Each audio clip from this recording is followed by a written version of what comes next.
Bonsoir Claude Guibal. Bonsoir. Alors, dans votre ouvrage, vous parlez de terrorisme, d'islamisme, de djihadisme.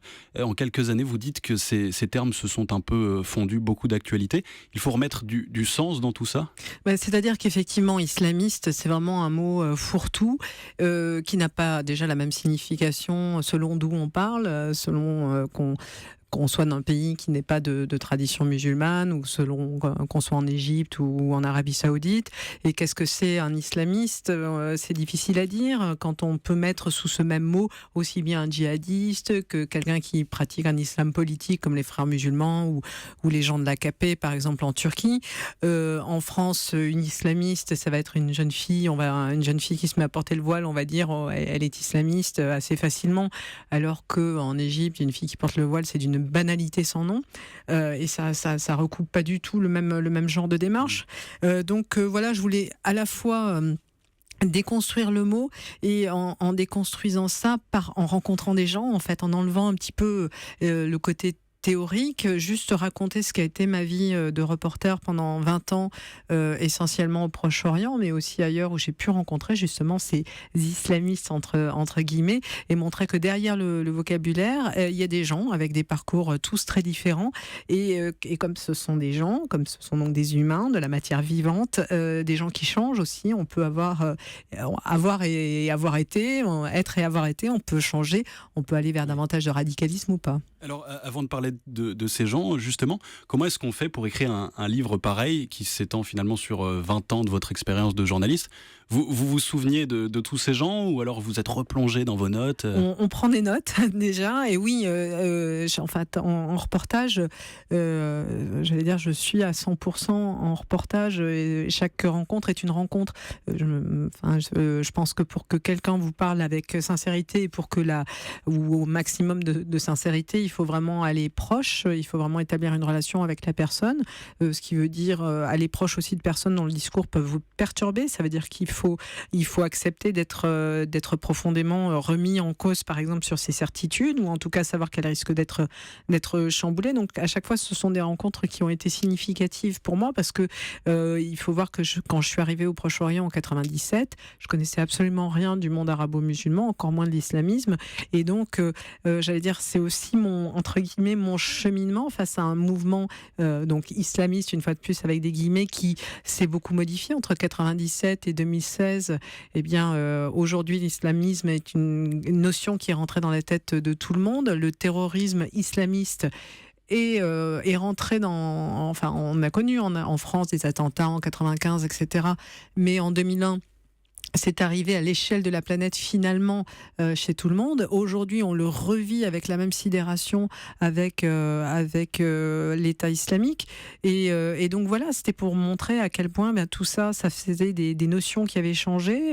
Quand aujourd'hui, par exemple, on parle d'Al-Qaïda comme de djihadistes modérés par rapport à l'État islamique, on voit bien que les mots n'ont plus vraiment de sens, en fait. À propos de ces mots, justement, c'est une des premières rencontres du livre. Samar, c'est une Égyptienne qui exulte lorsque Mohamed Morsi arrive au pouvoir, président islamiste donc. De France, on dirait effectivement que cette femme est une islamiste parce qu'elle soutient un président islamiste, et pourtant vous l'interrogez et vous prononcez ce mot d'islamiste et vous dites, elle se fige et elle vous répond, ça ne veut rien dire. Oui, ça ne veut rien dire, parce que même le mot islamiste en arabe, islamiyoun, c'est un mot qui est rentré dans le vocabulaire finalement que très récemment. Et quand vous dites à quelqu'un, oui, alors vous êtes islamiste, il va se figer, il va dire, mais non, moi je suis un musulman, un vrai musulman.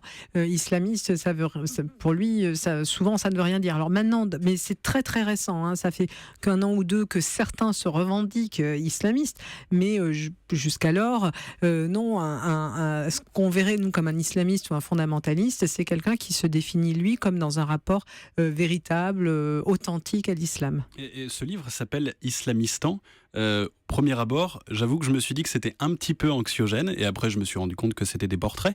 C'est quoi le point commun entre tous ces gens qu'on croise ? L'islamistan, en fait, c'est ce monde fantasmé, probablement, dans lequel on jette comme ça tout ce qui a un rapport central à l'islam. Et dans ces gens-là, on a des profils qui sont extrêmement variés, qui vont effectivement jusqu'aux djihadistes, c'est tout à fait le cas, mais vous pouvez aussi avoir des gens qui qui sont juste très, très, très, très, très pieux. Donc ça veut dire aussi donc, des femmes qui décident de porter le voile, voire des femmes qui décident de porter le niqab. Et ça, c'est extrêmement perturbant pour nous en France parce qu'on a tendance à y plaquer notre culture et notre histoire dessus. Et on va se dire, mais pourquoi une femme va se mettre à porter un niqab? C'est forcément que son père lui impose, que son frère lui impose. Alors, de fait, elle est dans un système qui va faire que, mais si vous posez la question à des femmes qui portent le niqab, elles vont vous dire non, pas du tout, c'est mon choix personnel. Donc pour moi, c'était intéressant d'aller leur poser avec sincérité la question pour avoir une réponse la plus sincère possible, c'est-à-dire de marquer moi, mon étonnement en disant écoutez, la seule chose, c'est je voudrais comprendre ce qui fait que, par exemple, vous choisissez de vous retrancher derrière un voile. Quelle est la signification que vous y mettez, et leurs réponses sont intéressantes en tout cas. Et notamment cette femme qui dit que justement quand Mohamed Morsi est élu, elle part et justement elle oublie son voile. Oui, c'est alors parce que ce livre c'est effectivement un carnet de rencontres, de quelque chose de très subjectif, et Samar, je l'ai rencontré avant l'élection de Mohamed Morsi, pendant la révolution égyptienne, au moment où Moubarak tombe. On se rencontre, elle a un niqab et elle me dit tu te rends compte, cette révolution c'est formidable, ça y est, nous allons enfin être libres, débarrassés du dictateur, etc. Et le monde ne sera jamais comme avant. Il faut se souvenir qu'à l'époque, sur la place Tahrir, vous avez les musulmans qui protègent les chrétiens pendant la prière et vice-versa. Il y a une espèce d'utopie magnifique qui se crée sur cette place où d'un coup on découvre un nouveau visage des islamistes. Souvenez-vous, on voit ces femmes en voile, en niqab, qui réclament la démocratie au même titre que tout le monde. Donc c'est vrai qu'à l'époque, on était vraiment dans une vision tout à fait nouvelle de ce monde arabe qui se révélait à nous. Et donc cette femme, un an plus tard, je suis sur la place Tahrir à nouveau au moment où Mohamed Morsi est élu. Et je l'avais eu au téléphone le soir de la chute de Moubarak. C'est même elle qui m'a annoncé la chute de Moubarak en me disant tu te rends compte, ça y est, c'est fini. Et là, je suis tellement contente, je cours dans la rue, je suis tellement contente que j'en ai oublié mon niqab à la maison. Et donc, je rigole parce que j'imagine la scène et je trouve ça extrêmement touchant. Un an après, alors que Morsi est élu, je l'appelle. Et j'essaye de faire une interview, mais il y a un bruit terrible, toute cette place gronde, les gens crient Allahu Akbar, c'est quelque chose de dingue. Moi, je ne l'entends pas au téléphone et je lui dis écoute, j'aimerais bien te revoir, que tu m'expliques qu'est-ce que tu ressens vis-à-vis de ça. Et cette femme qui me disait que jamais le monde ne serait comme avant et que désormais elle était libre, me dit je vais demander à mon mari si je peux te parler.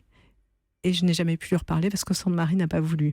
Et c'est vrai que c'est aussi quelque chose qui a pu me faire réfléchir. Voilà, j'ai voulu raconter tous ces moments-là, tous ces moments qui pouvaient être perturbant aussi, de rencontres avec des vraies discussions, avec la politique qui se met dessus et voilà, et des gens qui changent. Et dans ce livre, ce qui est très bien d'ailleurs, il y a beaucoup d'anonymes, mais il y a aussi Mohamed Morsi, ce qui est assez drôle.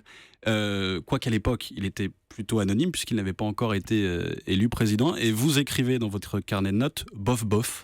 Oui, c'était marquant. Comme, parce que j'ai rencontré Mohamed Morsi effectivement à l'époque où il était député des Frères musulmans. Alors à l'époque, les Frères musulmans n'avaient pas le droit d'être députés, mais ils se présentaient comme candidats indépendants. Et autant dire que Mohamed Morsi, c'était pas le plus saillant des Frères musulmans. Il n'était pas particulièrement. Il y avait des Frères musulmans qui étaient beaucoup plus articulés, beaucoup plus intéressants, même dans leur discours politique. Et donc moi, en récupérant sa carte de visite après cette interview qui était relativement insipide, j'ai marqué sur sa carte de visite pour me souvenir de qui était cette personne. Deux, trois trucs pour me souvenir de lui, et le mot bof bof qui était donc dire en jargon journalistique que c'était pas forcément un bon client, la bonne personne à interviewer. Et bien évidemment, voilà, quelques années plus tard, il devenait président, le premier président de l'Égypte post-Moubarak. Et c'était aussi intéressant de montrer comment finalement cet homme qui n'était pas justement le plus saillant des Frères musulmans avait été aussi autorisé à être candidat, parce que ce n'était pas le candidat qui était choisi, qui était le premier choix des Frères musulmans à l'époque. Le premier choix des Frères musulmans était l'idéologue des frères, Rayrat el-Chater, qui était un type extrêmement terrifiant, et comment les Frères musulmans justement avaient fini par mettre Mohamed Morsi, qui était surnommé à l'époque la roue de secours, comme candidat, pour que cette candidature puisse être acceptable et finalement aussi acceptée par la communauté internationale parce que moins effrayante. Ouais, comme quoi tout est possible. Merci Claude Guibal, journaliste, grand reporter à Radio France. Vous publiez chez Stock Islamistan, visage du radicalisme.